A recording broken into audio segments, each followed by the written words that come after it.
Silas Briggs had always been a quiet man, not the kind of quiet that made people uncomfortable, but the kind that simply blended into the background like old trees or worn saddle solid, still, and always there. For nearly 30 years, he'd worked the same patch of land just outside of Dry Hollow, a sun-bitten stretch of prairie where the wind never stopped whispering, and the silence between houses was as wide as the sky. Folks in town respected Silas, even if they didn't know him well. He rarely joined the men at the saloon, didn't gossip at the general store, and only attended church on holidays. His solitude wasn't seen as strange, it was just Silas being Silas. After his wife passed away 6 years earlier, that silence deepened. He'd loved her in the only way a man like him knew how, quietly but completely. She'd kept the house bright and warm, singing over the stove and planting herbs along the windowsills. When she was gone, the ranch felt like a shell of itself, clean, functional, but cold.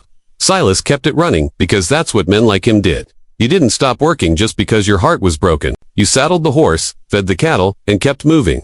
One chore at a time. It was after a particularly long winter that Silas finally accepted he needed help around the house. The cooking, cleaning, and laundry had started to pile up, and he was tired of burning beans and wearing the same shirts twice. So, through the church bulletin, he found Maria, a young woman in her 20s, soft-spoken, with a shy smile and a willingness to work. She'd been in town for just over a year. Keeping mostly to herself, rumors floated around about her past, something about an uncle who raised her, or a bad family situation back east, but no one ever asked directly, and she never offered details. Silas didn't care. He needed someone honest and dependable. Maria was both. She came 3 days a week, arriving just after sunrise and leaving before dusk. She moved through the house with the quiet grace of someone used to being overlooked, folding linens, scrubbing pans, and dusting corners with the same care she might give a chapel. At first, Silas barely spoke. They exchanged polite greetings, maybe a word about the weather. But over time, he began to notice the little things, how she always tidied up the porch before leaving, how she left tea simmering on the stove when she knew he was out fencing, how she moved with such careful precision it was almost like an apology. And then one Monday morning in early spring, he saw it. She was coming up the gravel path from the road, her arms full of laundry, and she was limping. It wasn't dramatic, no crying, no stumbling, but to Silas, whose life had been built on noticing details most folks missed, it stood out like a broken fence post in an open field. Her right leg dragged slightly with each step, her weight shifting to the other side to compensate. He said nothing at first, watching quietly as she bent to pick up a dropped hand towel, wincing just a bit, too sharply as she straightened, when she entered the kitchen and began her routine. Silas followed slowly, standing in the doorway. "You all right?" he asked, his voice gruff but steady. Maria glanced up, startled. "Oh yes, just twisted my ankle a bit yesterday. I'm fine." He nodded but didn't move. Something in her eyes didn't match the calm of her voice.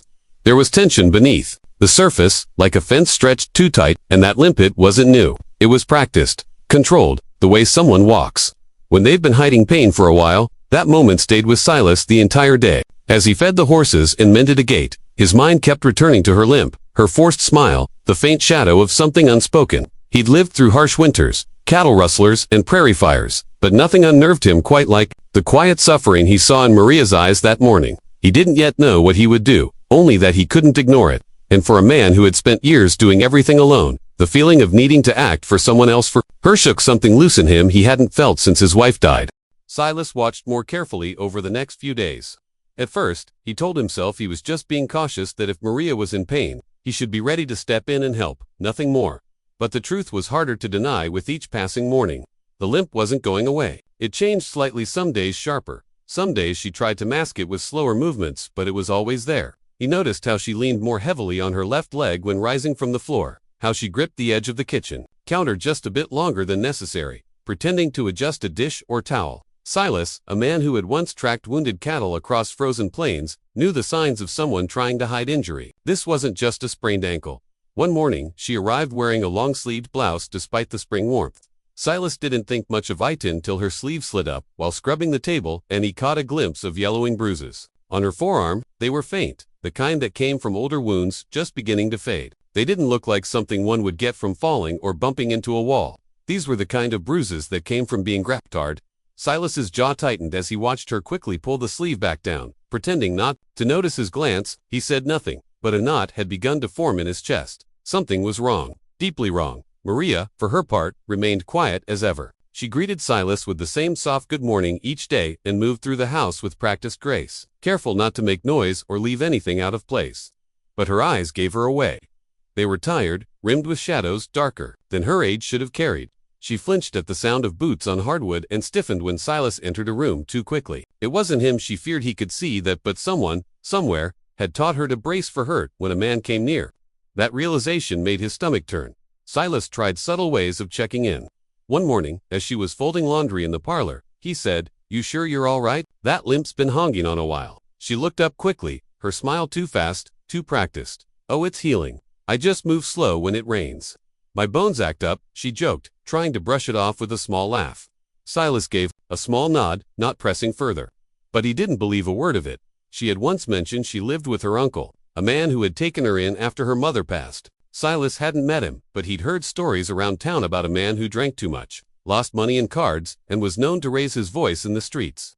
Silas had dismissed those rumors before, as townsfolk often had a way of twisting stories. But now, looking at Maria, her limp, her bruises, her fear, those whispers began to feel far more real and dangerous. He remembered his wife's favorite saying, "Silence isn't peace. Silence, it's just fear with a locked door." That echoed in his mind now, louder than ever. Maria was silent, but it wasn't the comfortable, peaceful, quiet that Silas understood. It was the kind that held things in. Pain, secrets, hurt. He recognized it because he'd lived with a different version of it himself after his wife died. But Maria's silence wasn't from loss, it was from survival. On Thursday, she came in late. She looked pale, her steps more hesitant than before. There was a small red mark just below her collarbone, poorly hidden by her blouse's neckline. She avoided his eyes entirely. Silas said nothing. He simply watched her as she tried to go about her work, hands trembling as she washed the dishes. That morning, he didn't eat the eggs she made. He didn't read the paper. He didn't saddle his horse. He just sat there at the table, staring at the same spot on the wall, jaw tight, fists clenched. The quiet that day was not peaceful. It was loaded, tense. The air between them felt full of unspoken things. Silas wasn't a man of words, but he knew the time for silence had passed. Something had to be done. The problem was, he didn't yet know what or how far he'd have to go to protect the girl who had limped into his life and turned his quiet world upside down. It was Friday when things changed for good. The morning came with gray skies and the smell of rain clinging to the wind. Silas had woken up before the rooster crowed, same as always, but there was a heaviness to the air that he couldn't shake. He sat at the kitchen table, nursing a black cup of coffee, staring out the window, listening for the familiar crunch of Maria's footsteps along the gravel path. When she didn't arrive at her usual time, a worry settled in his gut like a stone. It was nearly an hour later when he finally heard the gate creak open and her footsteps shuffled toward the back door. But they didn't sound right. They were uneven, slower than usual, almost dragging. Silas stood, his hand hovering near the screen door, ready to open it before she could even knock. When Maria stepped inside, what he saw made him freeze. Hair, usually pulled back in a neat braid, hung loose and damp from the drizzle. Her left cheek was red and swollen. Her lip split just enough to sting with every breath. She carried no bundle, no dish towel, no tools, just her small frame wrapped in a shawl, soaked through and trembling. Her eyes met his for a split second, before darting away, and in that one look, Silas saw everything. Pain, shame, and something else, panic. She opened her mouth as if to speak, but no words came. Instead, she sank into the nearest chair like a marionette whose strings had been cut. Silas moved slowly, carefully, the way a man does when trying not to spook a wild animal. He knelt beside her and handed her a tin cup of water from the sink. She took it with shaking hands, barely able to hold it steady enough to drink. "You ain't okay," Silas said softly. It wasn't a question. Maria shook her head once, the motion small, barely noticeable. "I didn't mean to be late," she whispered. "I just needed somewhere to go. Just for a little while." That was all she said. But it was all he needed to hear. Silas stood, the muscles in his jaw twitching beneath his weathered skin. He turned and walked out of the room, not in anger, but in decision. He moved with purpose, toward the barn, his boots thudding against the damp earth. Inside, he saddled his oldest, most reliable horsebuck, a chestnut gelding with a steady gait and calm eyes. He didn't rush. Every motion was precise, deliberate. Silas wasn't a man who acted out of emotion. He was a man who observed, thought, and when necessary acted. When he stepped back into the house, rain was beginning to fall in steady sheets. Maria hadn't moved from the chair. Her hands were clasped together tightly, knuckles white. Silas picked up his hat, slid it onto his head, and looked her in the eyes. "I'm riding into town," he said. "You stay here. Ain't nobody gonna touch you today." Maria's lips parted, perhaps to protest or ask what he meant, but Silas had already stepped back into the storm. He mounted Buck and set off toward Dry Hollow at a steady but firm pace. The rain soaked through his coat within minutes, but he didn't slow. The ranch faded behind him, the open prairie stretching ahead like a battlefield. He wasn't sure what he would say when he got to the sheriff's office. He wasn't a man of words.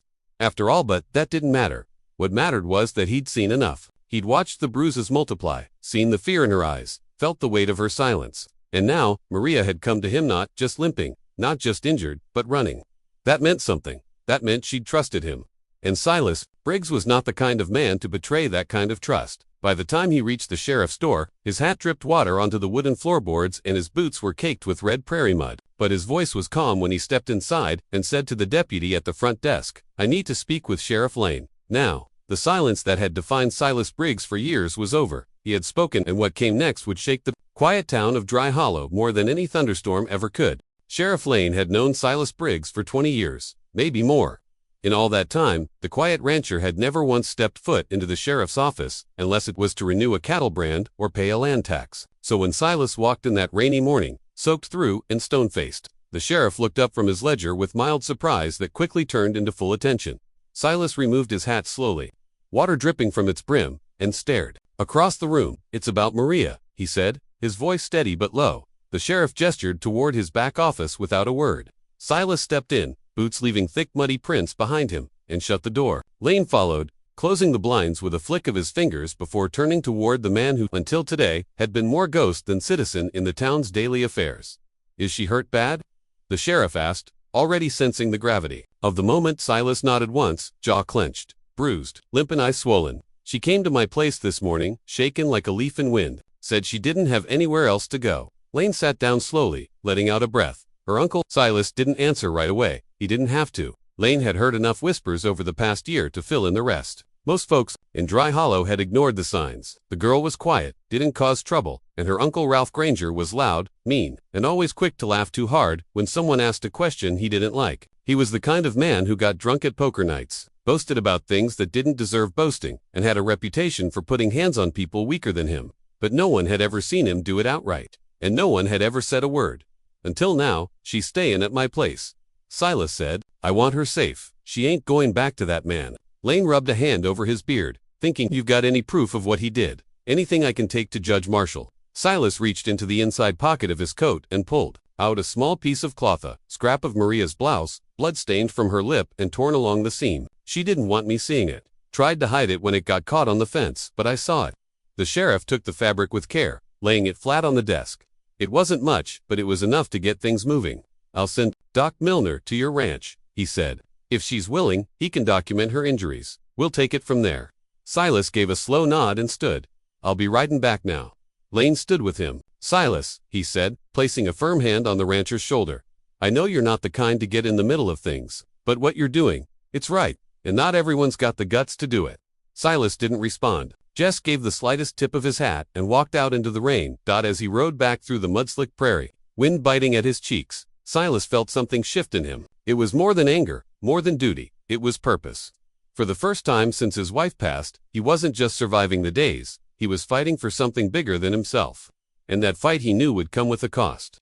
Ralph Granger wasn't the kind of man to let go easy. He'd come looking for Maria, he'd come with threats, maybe worse, but Silas wasn't afraid. He'd spent his life preparing fences, taming wild horses, and surviving winters alone. And now, that same grit would be used to protect the girl who had limped into his world and stirred his silent heart. As the ranch came into view on the horizon, a soft light still glowed in the kitchen window. Maria was inside, probably sitting quietly with a cup of tea, unsure of what would happen next. But she wasn't alone anymore. Silas would see to that. And Dry Hollow, so used to looking the other way, was about to see what a quiet man could do when he decided enough was enough.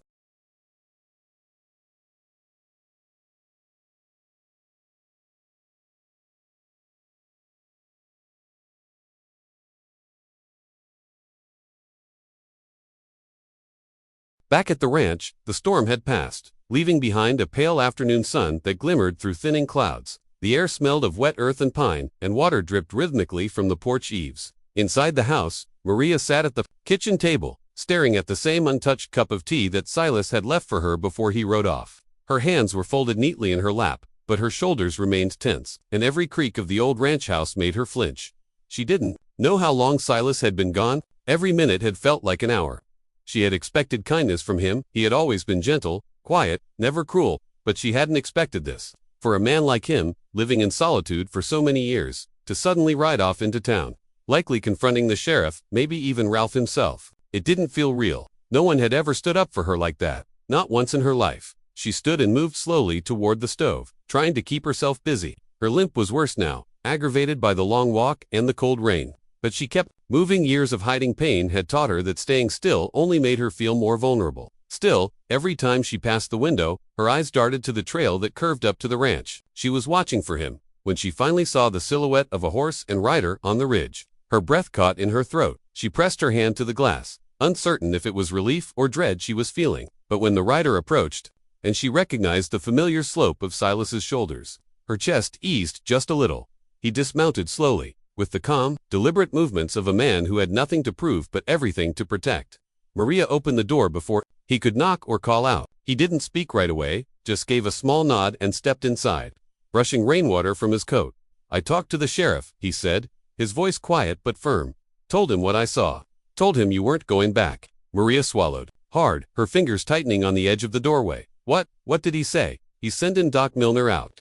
Just to check you over. If you're willing." Her eyes darted downward. "And if I'm not, then that's the end of it," Silas said. "I'll still keep you here. You don't have to prove anything to me." Maria looked up at him really, looked for the first time since she'd arrived that morning. His eyes, usually distant and unreadable, were clear now, and kind. The kind of steady gaze that didn't ask for trust, but offered it freely. "I don't want to live in fear," she whispered. "You won't," Silas said. "Not here." She nodded slowly, then stepped aside so he could enter. He removed his coat and hat and hung them by the door, as if this were any other ordinary day. As if the world hadn't just shifted on its axis. A short while later, there was a knock at the door. Doc Milner, a quiet, silver-haired man with a weathered leather bag, stood on the porch. He gave Maria a respectful nod before stepping inside. Silas motioned toward the small bedroom off the kitchen and disappeared into the barn to give them privacy. Inside, Doc moved gently and said little. He asked her only what he needed to, and when she hesitated, he waited. Not pressured, present. When it was done, he packed up his bag, gave her a reassuring squeeze on the shoulder, and promised to take care of the paperwork. "You're not alone in this," he said softly, before stepping back into the fading light. Maria watched him leave, and for the first time in months, maybe years, she felt something strange bloom in her chest. Safety. Not hope, not yet, but safety. Like a fence had been built around her heart, sturdy and strong, and for once in her life, she wasn't standing outside it looking in. She turned to the window and saw Silas returning from the barn, wiping his hands. On an old cloth he glanced up at the house, caught her looking, and gave the smallest smile. She didn't smile, back didn't know how yet, but she stayed at the window until he reached the steps. This time, she would open the door before he even knocked. The next day brought an uneasy stillness over dry Haloa, kind of quiet that made even the crows seem hesitant to come. At Silas Briggs' ranch, the morning sun stretched across damp soil and slanted through the kitchen window, casting soft gold across the table where Maria sat with a warm cup of tea. She'd barely slept, and neither had Silas, though neither said much about it. Words between them had always been few, but now their silences carried weight, comforting, not cold. She wore one of Silas's old flannel shirts that he'd given her the night before, and the way it hung from her small frame made her look even younger than she was. But there was something different in her expression now. The haunted look had faded just a little, replaced with a kind of steel beneath the surface, something hard-earned and fragile all at once. Silas had spent the early morning hours checking the perimeter of the ranch. He walked the fence lines, not because he expected trouble that very morning, but because it was in his nature to be ready. Preparedness was how he survived out here all those years alone. And now that Maria was here, that instinct had deepened into something more primal. Protection. By midday, the rumble of hooves cracked the silence like thunder. Maria had just begun folding laundry when she heard it first, distant, then unmistakably closed. Her hands froze, a pair of socks held tightly between her fingers, and she turned to the window with wide eyes. Silas heard it too. He stepped out of the barn, shovel still in hand, and narrowed his gaze toward the horizon. 5 riders. No. 7, no more than a dozen. They emerged from the tree line like shadows stretched tall by the sun, their horses kicking up dirt and dust. The riders were spread wide, deliberate, not in a hurry, but with purpose, and at the center of them rode Ralph Granger. Maria stepped back from the window, breath catching in her throat. "He's here." Silas didn't answer. He set the shovel down and walked slowly to the porch. His boots hit the steps with steady weight. The sun caught the back of his shoulders as he reached for the lever-action rifle that had hung, untouched, by the front door for nearly 15 years. It was old, but well-oiled, trusted, like everything else Silas owned. It had been kept in working conditions just in case. He didn't raise it. Not yet. He simply held it across his arms and waited as the riders slowed their pace. Approaching, the fence line with dust curling around their horses' legs like smoke. Ralph pulled up first, his grin wide beneath a battered hat. He was a big man, loud voice, fat mouth, heavy hands, the kind of man who mistook silence for weakness and manners for submission. "Morning, Briggs," Ralph called out, smiling like they were friends. Silas didn't smile back. "You're trespassing, Granger. I heard a little bird flew out of my house and into yours," Ralph said, voice syrupy and slow. "Thought I'd come retrieve her before she got too comfortable." "She's not yours," Silas said plainly. "And she's not going anywhere." Ralph laughed loud, exaggerated, the way men like him do when they're trying to show power. A few of the riders behind him chuckled nervously. "You planning to keep her locked up in your shack like some caged bird?" Ralph's fat eyes narrowing. "She's my family, my responsibility." "No," Silas said, his voice like gravel. "She's free. And if you or your men try to take her, you'll see just how serious I am about that." For a moment, it was quiet. Even the horses shifted nervously. Maria stood just inside the door, her hands trembling, but not from fear this time. She had never seen a man speak to Ralph like that. She didn't think anyone ever had. Ralph's grin twitched into something colder. "You really want to do this the hard way, Briggs?" Silas didn't blink. "You came looking for a fight. I came looking for peace, but I won't back down from the first if it comes to it." The silence that followed stretched long and thin, like a drawn bowstring. Then, without a word, Ralph tugged on his reins and turned his horse. One by one, the other men followed. No threats, no promises.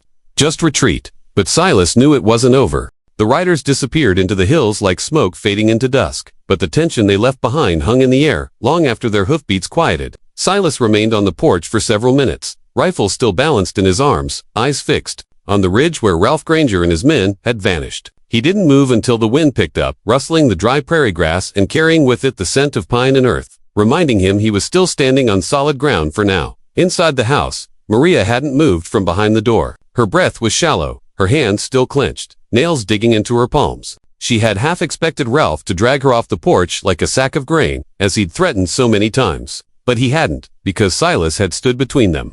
Because someone had finally said no and meant it. When Silas stepped back into the house, he gently leaned the rifle by the door and turned to her. His expression was calm, but his jaw was tight with the weight of unspoken worry. "He'll be back," Maria said quietly, voicing the thought they both shared. "Maybe," Silas replied, "but not today." He didn't make promises he couldn't keep, and Maria appreciated that. She had heard too many lies in her short life, too many "you'll be safe now," and he didn't mean it. From people who looked the other way when things got hard, but Silas didn't look away. He stood still when others ran. He didn't need to talk to make her feel safer, he just needed to stay. The next few days passed like a slow thaw. Maria began to move more freely around the ranch, helping with simple chores, feeding the chickens, fetching water, brushing down the horses with care. Her limp remained, but her eyes no longer darted toward every sound, and her shoulders had dropped a little from their permanent hunch. Silas didn't ask her to do anything. She simply did what she could, and he let her. They didn't talk much, but the silence between them felt less like a wall and more like a shared language. At night, they sat by the fire, him in his old chair, her curled on the couch under a thick wool blanket. He'd make her tea, and she'd sometimes hum soft songs in Spanish, half remembered from a childhood that once held moments of peace. But underneath the routine, they both knew the calm wouldn't last forever. Sure enough, on the fourth day, Sheriff Lane rode up the path to the ranch just after sunrise. Maria spotted him first from the window and stiffened. Silas met her eyes, gave a small nod, and stepped outside. The sheriff dismounted, his boots crunching on the gravel. "Granger's stirred up a hornet's nest," he said, as soon as Silas approached. "He's been marching around town, telling anyone who listened that you're harboring a runaway. Says she's a thief. Says she's unstable."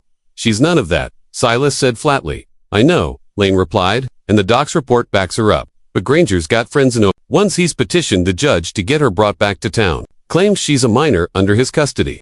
Silas crossed his arms. "And what do you say?" Lane sighed and looked toward the house. "I say, I'll stall it as long as I can, but once the court's involved, it won't matter what I believe. It'll come down to what's written in papers. Unless..." "Unless what?" Silas asked, though he already had a feeling. "Unless she's somewhere else when they come looking." Silas's mouth drew into a line. "You want me to send her away?" "I want her safe," Lane said, "and I know you do too. But if Granger shows up with a marshal and papers, there's not much I can do to stop him without risking both of you." Silas looked back at the house. Maria was standing in the doorway now, arms wrapped tightly around herself. "Listening, I won't run," she said softly. Both men turned to her. "I'm tired of running," she continued. "If they want me, they can look me in the eye. but I won't go back to that man. Not now, not ever. The wind picked up again, tugging gently at the hem of her borrowed flannel shirt. Silas turned back to Lane. Then we'll be ready. The sheriff nodded. I'll do what I can from town, but be careful. Granger's not used to losing. Neither was Silas, but this time, neither was Maria.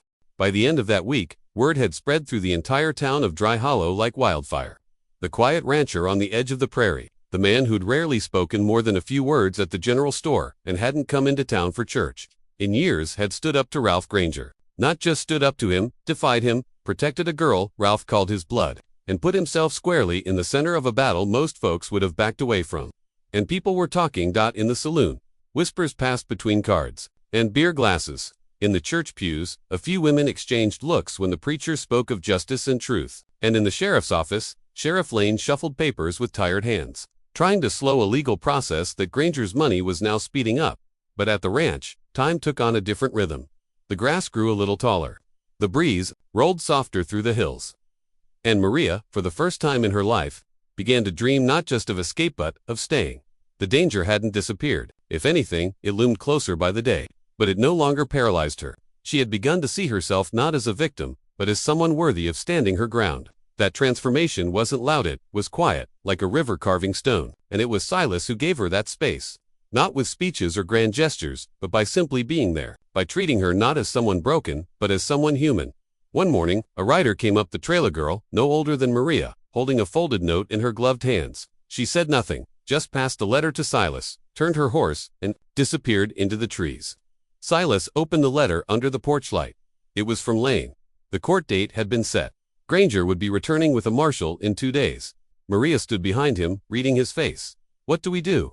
she asked, her voice steady. Silas folded the paper and put it in his coat. "We don't hide." That night, they worked side by side preparing the ranch. Not for battle, but for truth. Silas rode to town and brought back Doc Milner, who was more than willing to testify. A few townsfolk came to Mrs. Callahan from the bakery, who had once tended to Maria when she'd fainted at church. Jonah, the stable hand who'd seen Granger raise his hand more than once. They didn't come with guns. They came with words, with memories, with a quiet understanding that justice sometimes needed more than a sheriff. That when the day came, Granger arrived with 2 marshals. But instead of finding a frightened girl and a tired old rancher, he found a line of people standing at the edge of the porch. Not a mob, not a fight, just a presence. Enough to say, "We see you. We won't look away." Granger dismounted, trying to keep that swagger in his step, but something in his face had changed. The grin was gone. He looked at Maria, who stood beside Silas with her head high and hands unshaking. "This ain't over," he said to no one in particular. "No," Maria answered. "It's just beginning." The marshals reviewed the documents. They spoke with the sheriff. They interviewed Maria, Doc Milner, and others. It was clear Granger had a history he hadn't mentioned, and in the end, it wasn't the threat of violence or a gunfight that changed their minds, it was truth. Presented with quiet courage, they left without Maria. Granger rode off alone, and the ranch, which had once been a silent place of solitude, became something new. In the months that followed, Maria stayed. She and Silas planted a garden. She read books on the porch and taught herself to write letters. He showed her how to fix a fence and shoe a horse. They didn't talk about the past much, but it lingered between them like old shadow, and they honored it by moving forward. One morning, as they sat with coffee steaming in tin mugs, Maria looked at the wide prairie stretching beyond the fence and said, "It's strange. I never thought I'd feel free out here." Silas looked at her and nodded once. "Neither did I." And with that, the wind shifted through the grass, brushing gently against the sides of the house, carrying with it a peace neither of them had ever expected but both had finally earned.